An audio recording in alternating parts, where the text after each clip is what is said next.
Imagine a night so black that even the moon looks blood red. You can hear the branches cracking under heavy paws. His breathing was hoarse and hungry. And then you see the eyes. Yellow, human eyes in a wolf's face. For thousands of years, people have not locked their doors against wolves. They locked themselves away from those who were their neighbors, brother, or father during the day. Today I'm going to tell you how it all started. Not a beautiful mythology, and the real, dirty, bloody story of the birth of the first werewolf. A story that will make you really afraid of the full moon. Long ago, in the wild mountains of Arcadia, there ruled a king named Lycaon. He wasn't just cruel, he was sadistically evil. Lycaon and his 50 sons worshipped dark gods of blood. They regularly performed human sacrifices, mostly children and strangers. But one day, that wasn't enough for him. He decided to test Zeus himself. When the Thunderer, disguised as a tired traveler, came to his palace, Lycaon greeted him with a warm smile. "A guest in the house is a god in the house," he said. And then he did something that made even the gods shudder. He chose his youngest son, or, according to some versions, a captive boy. The child was slaughtered like an animal. The body was cut into pieces. Some parts were boiled, others roasted. The flesh was mixed with organs and served to Zeus on a golden platter as the finest delicacy. Zeus saw everything. The sky tore apart. The table was overturned with such force that it became a mountain. Lightning struck the palace.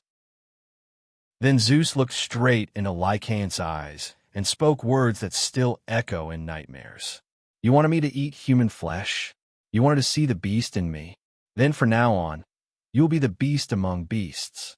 Sound of cracking bones, tearing flesh, and a scream turning into a monstrous howl.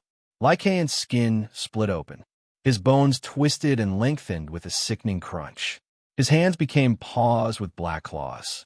His face stretched into a hideous wolf snout, fangs tearing through his gums. Thick gray-black fur burst through his skin like thousands of needles. He fell to all fours, howling in unbearable pain. The last thing that remained human were his eyes, full of horror and hatred.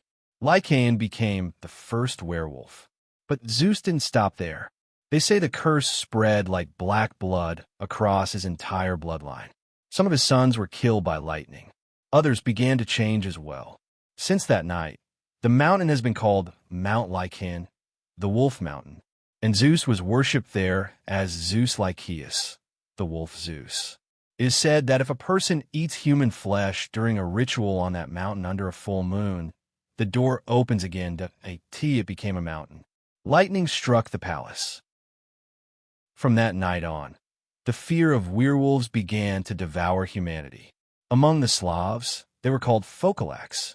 A sorcerer who desired power would go into the forest at midnight, roll over a knife stuck in a stump, or put on the skin of a wolf flayed from a living animal. But the price was monstrous. After the transformation, the Fokalak could no longer fully return to human form.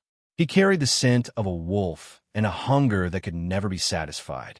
At night, he would howl outside his own windows, begging his family to let him in only to tear them apart when they refused.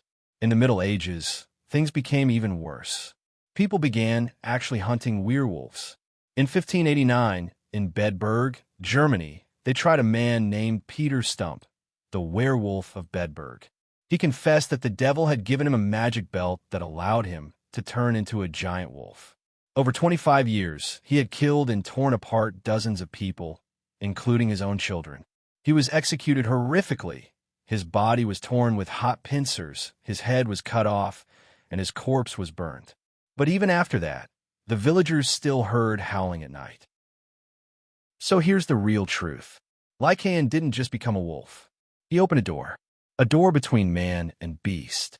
And sometimes that door is still slightly ajar. When the moon is full, some people feel something breaking inside them. Their bones begin to itch. A hunger awakens that cannot be explained. Maybe it's just a legend. Or maybe, right now, somewhere, an ordinary person is looking in the mirror and slowly watching their eyes turn yellow. Long pause, almost a whisper. Close the windows. Draw the curtains. And if tonight you hear a howl, Don't go outside, because sometimes it's not a wolf howling. It's something that used to be human,